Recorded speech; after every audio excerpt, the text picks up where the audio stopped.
NR18 é a norma que fala sobre condições de segurança e saúde no trabalho na indústria da construção. É uma norma muito extensa e fala sobre diversos temas relacionados à construção civil. Se você atua no canteiro de obra, na indústria da construção, independentemente do tamanho da obra que você trabalhe, a NR18 é uma norma fundamental para você. Ela fala sobre as responsabilidades de todas as partes, áreas de vivência, instalações elétricas, etapas da obra e muito mais. E a NR18 fala também sobre capacitação, e esse é o tema desse vídeo. A NR18 exige um treinamento básico de segurança do trabalho para todo mundo que atua em um canteiro de obras. Nesse vídeo eu vou passar um resumo do treinamento básico exigido pela NR18 e eu vou abordar todos os tópicos do conteúdo programático que está previsto ali no anexo 1 da NR18. Vou abordar bem resumidamente. Esse vídeo aqui, de forma alguma, vai substituir um treinamento exigido mesmo pela NR18, mas a ideia do vídeo é só que você tenha uma noção de cada um dos tópicos exigidos ali no conteúdo programático do anexo 1 da NR18. Meu nome é Henrique, seja muito bem-vindo ao Pense Prevenção.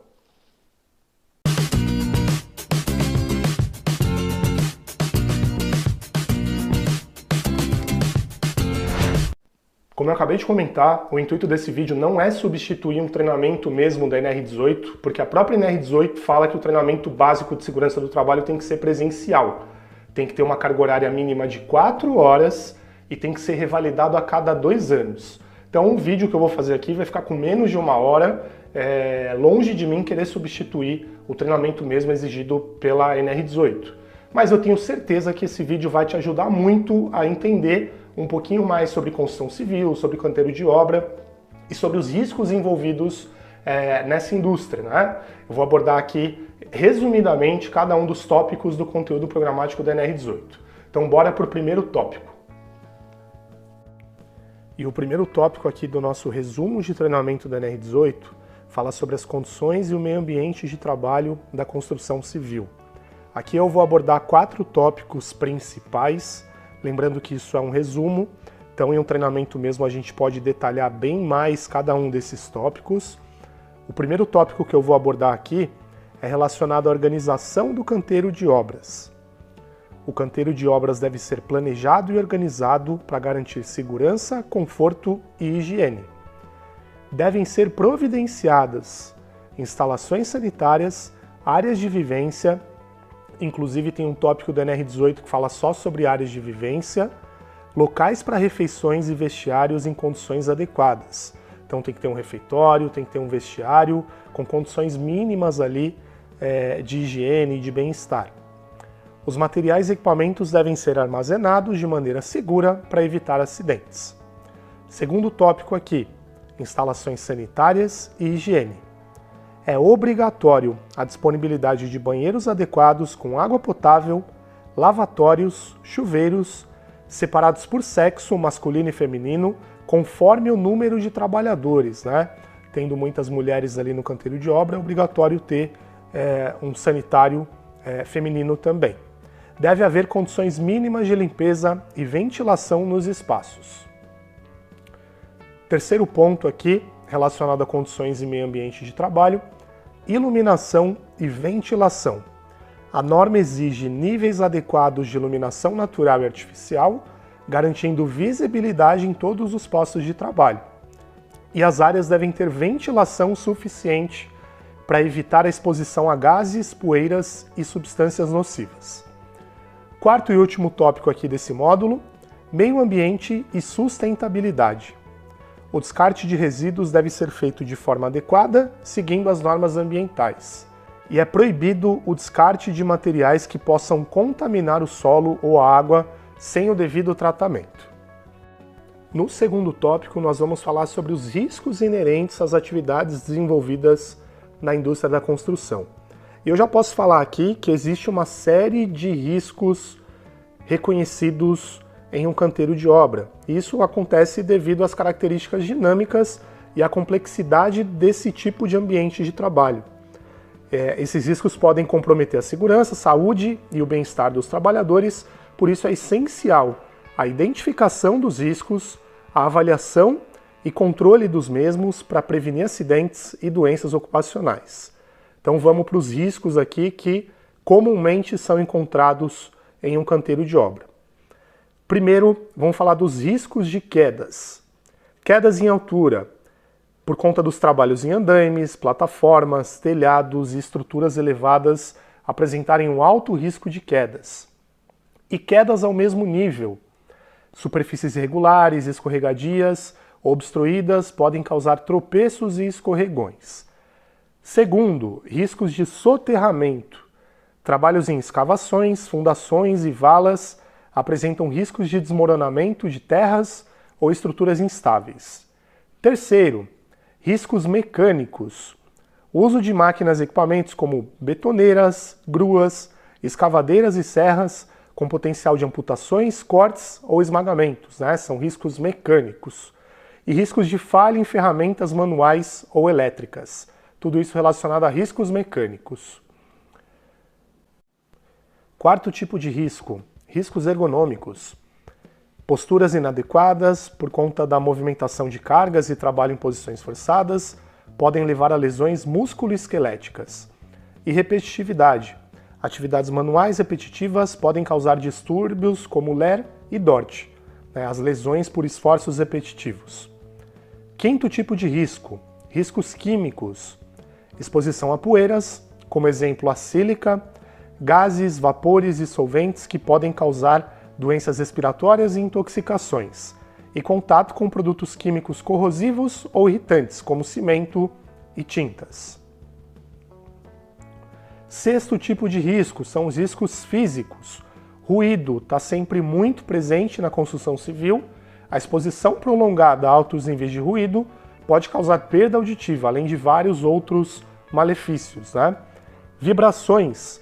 Ferramentas e equipamentos podem gerar vibração prejudicial a mãos e ao corpo. Temperaturas extremas. Exposição ao sol, calor excessivo ou frio intenso. E radiações. Trabalhos com soldagem ou exposição à radiação solar direta. Sétimo tipo de risco são os riscos biológicos. Também estão presentes ali na indústria da construção.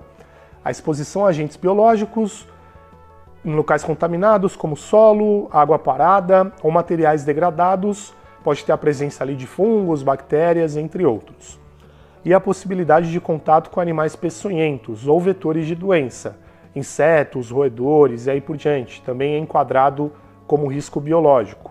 Oitavo tipo de risco, riscos de incêndio e explosões, armazenamento inadequado de combustíveis inflamáveis ou explosivos, e trabalhos como soldagem, corte a quente e outras atividades que geram faísca, podem potencializar o risco de incêndio ou explosão. Nono tipo de risco, risco elétrico, contato direto ou indireto com instalações elétricas, cabos ou equipamentos defeituosos e trabalhos próximos a redes de alta tensão. Décimo tipo de risco são os riscos psicossociais, esses aqui muito relacionados à questão da fadiga, do estresse emocional e aí por diante. Então, estresse e pressão por produtividade, as exigências de cumprimento de prazos podem gerar desgaste emocional e longas jornadas de trabalho podem causar fadigas, acidente e baixa qualidade de vida. Décimo e último tipo de risco reconhecido aqui nesse resumo de treinamento, riscos de transporte e movimentação de materiais. Operação de guindaste, empilhadeiras e outros veículos pode resultar em colisões ou atropelamentos. Queda de materiais suspensos durante as movimentações.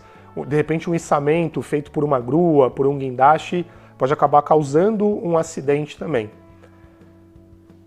Além de identificar os riscos, é importante a gente falar sobre prevenção e controle deles.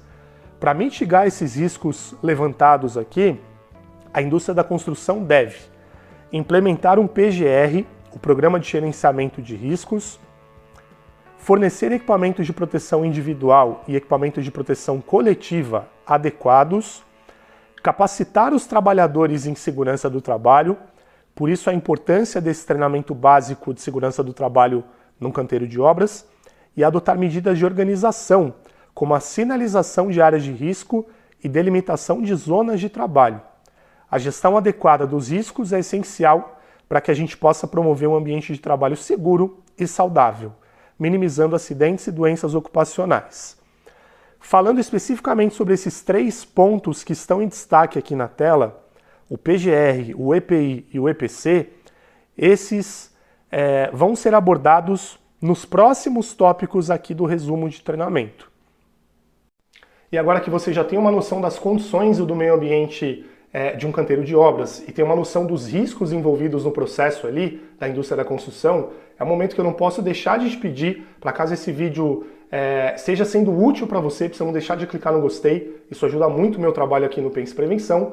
E se você ainda não é inscrito no canal, não deixa de se inscrever, porque aqui a gente já tem um conteúdo muito valioso relacionado à prevenção de acidentes, segurança do trabalho, até primeiros socorros e prevenção a incêndio também.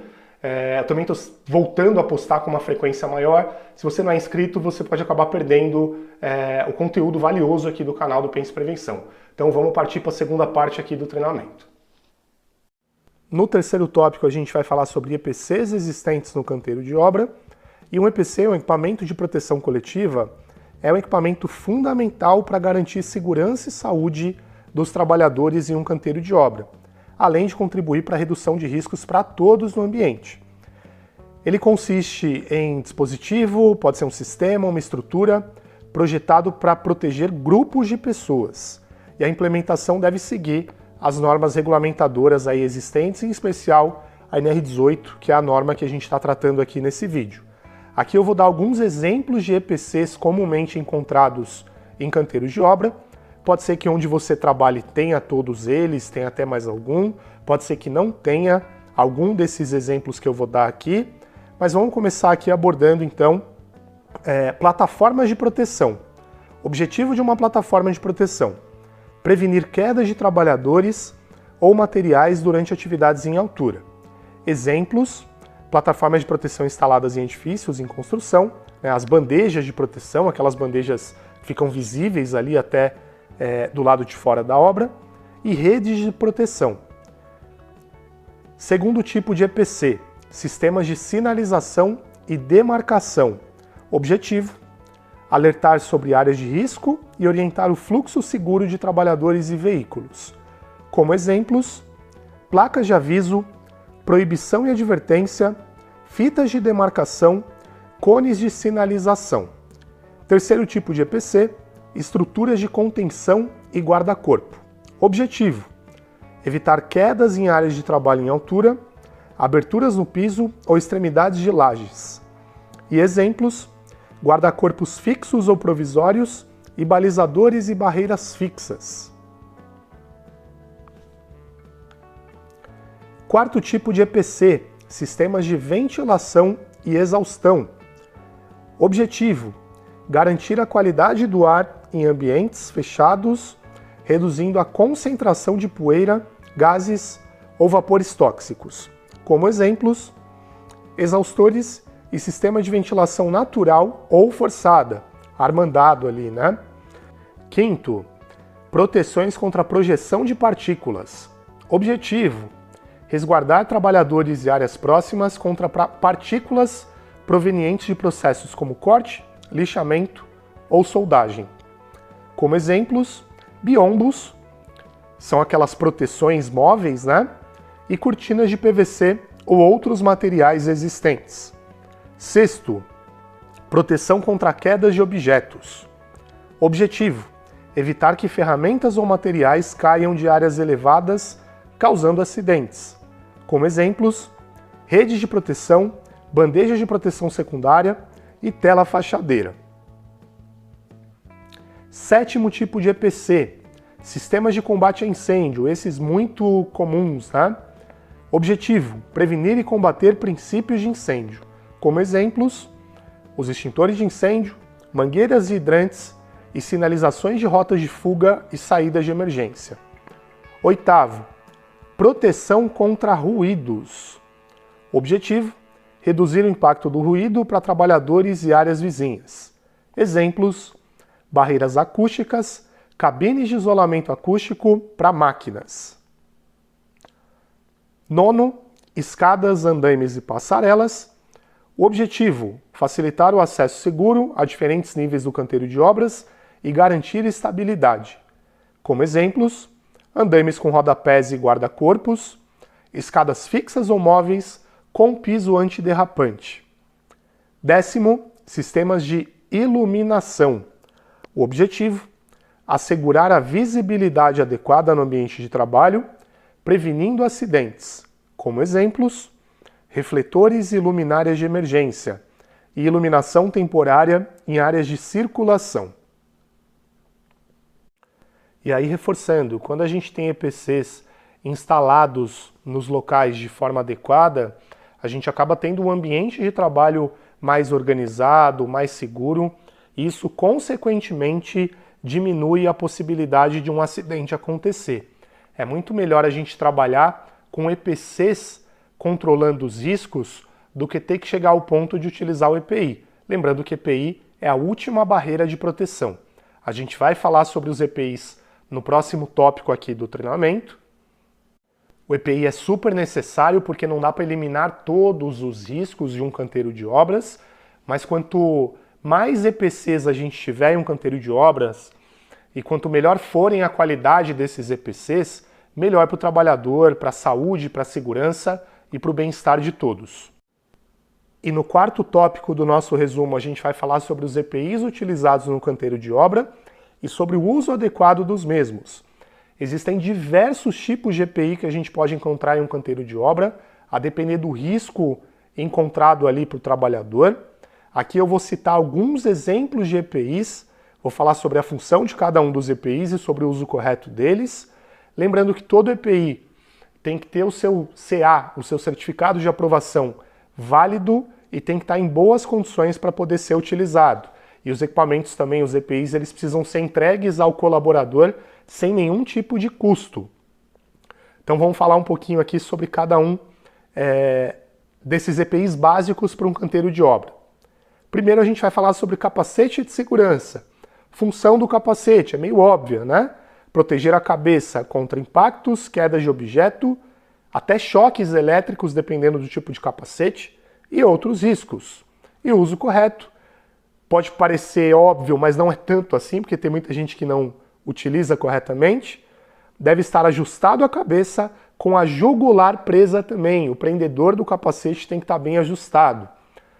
E, cuidado importante, inspecionar regularmente o capacete à procura por rachaduras ou desgastes. Se tiver qualquer tipo de rachadura ou desgaste, esse capacete tem que ser substituído.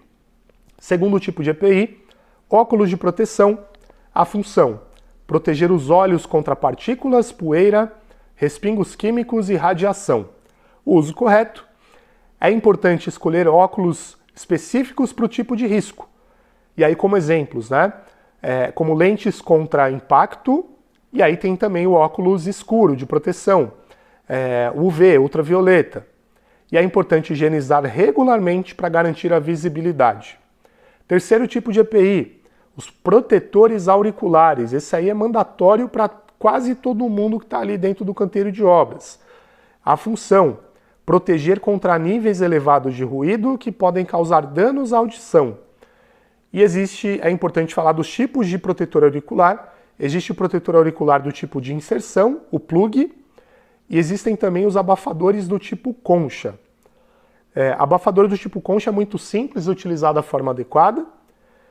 O plug é importante a gente fazer a inserção corretamente para vedar de forma adequada. E a gente sempre tem que substituir esses protetores auriculares sempre que ele estiver apresentando qualquer sinal de desgaste ou de perca de eficiência. Quarto, luvas de proteção. Função: proteger as mãos contra cortes, abrasões, produtos químicos e choques elétricos. Existem diversos tipos de luva. Aqui eu vou falar especificamente sobre 3. Tem luvas de couro, para proteger contra riscos mecânicos, luvas de borracha, para proteger contra produtos químicos, e luvas dielétricas. É uma luva específica para trabalho em instalações elétricas, para proteger contra choques. Uso correto: é importante escolher um material adequado para a atividade desenvolvida e sempre substituir quando a luva apresentar rasgos ou perfurações. Quinto tipo de EPI, máscaras respiratórias. Função, proteger contra poeira, vapores, gases tóxicos ou falta de oxigênio. Tipos de máscara, tem as máscaras descartáveis, PFF1, PFF2 e aí por diante, e tem os respiradores com filtros específicos. O uso correto, é importante a gente sempre verificar a vedação na face antes do uso. E aí vedação, um recado, né, para quem costuma usar barba ou para quem está com barba por fazer, a barba ela atrapalha muito na vedação de qualquer tipo de máscara de respirador. E é importante, quando a gente está trabalhando ali com respirador com filtro, a gente sempre tem que trocar esses filtros periodicamente. Sexto tipo de EPI, a gente fala sobre as botas de segurança. Função é proteger os pés contra perfurações, quedas de objeto, escorregões e choques elétricos. Existem vários tipos de bota também. Tem bota com biqueira de aço ou biqueira de composite também, né, que é um plástico super resistente para proteção contra impactos. Tem botas dielétricas também e botas antiderrapantes para áreas úmidas. O uso correto, é importante a gente usar sempre as botas bem ajustadas, fechadas e no tamanho adequado. E limpar regularmente para evitar acúmulo de sujeira. Sétimo, cintos de segurança do tipo paraquedista. A função, proteger contra quedas em trabalhos em altura.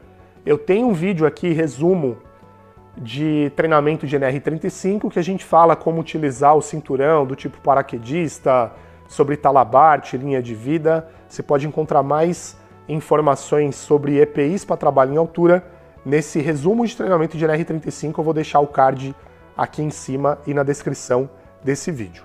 O uso correto do cinturão deve ser ajustado ao corpo e conectado a um ponto de ancoragem seguro. E sempre deve ser inspecionado a procura ali de algum tipo de irregularidade. O cinturão, o talabarte, ele tem que estar em boas condições sempre antes do uso. Oitavo, vestimentas de proteção.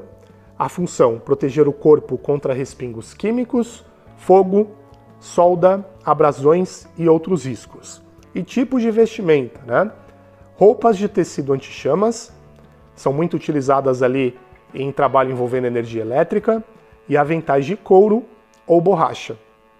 O uso correto, é importante a gente escolher um material específico para a atividade desempenhada e substituir ao notar danos. Nono, protetores faciais. Função, proteger o rosto contra partículas, fagulhas e respingos químicos. E uso correto, utilizar em conjunto com óculos de proteção para cobertura total da área e ajustar bem a cabeça para ter uma melhor estabilidade. Décimo tipo de EPI e último que a gente vai mencionar aqui no resumo, mangotes e perneiras. A função, proteger braços e pernas contra cortes, perfurações e respingos. Esses mangotes e perneiras normalmente são confeccionados num material chamado raspa, né, que é como se fosse um couro. E o uso correto é utilizar em atividades como soldagem, manuseio de ferramentas, cortantes ou abrasivas. Ajustar firmemente, sem impedir os movimentos. Para concluir essa parte aqui dos EPIs, é importante a gente falar sobre o uso correto e as responsabilidades quanto ao uso dos EPIs. Treinamento.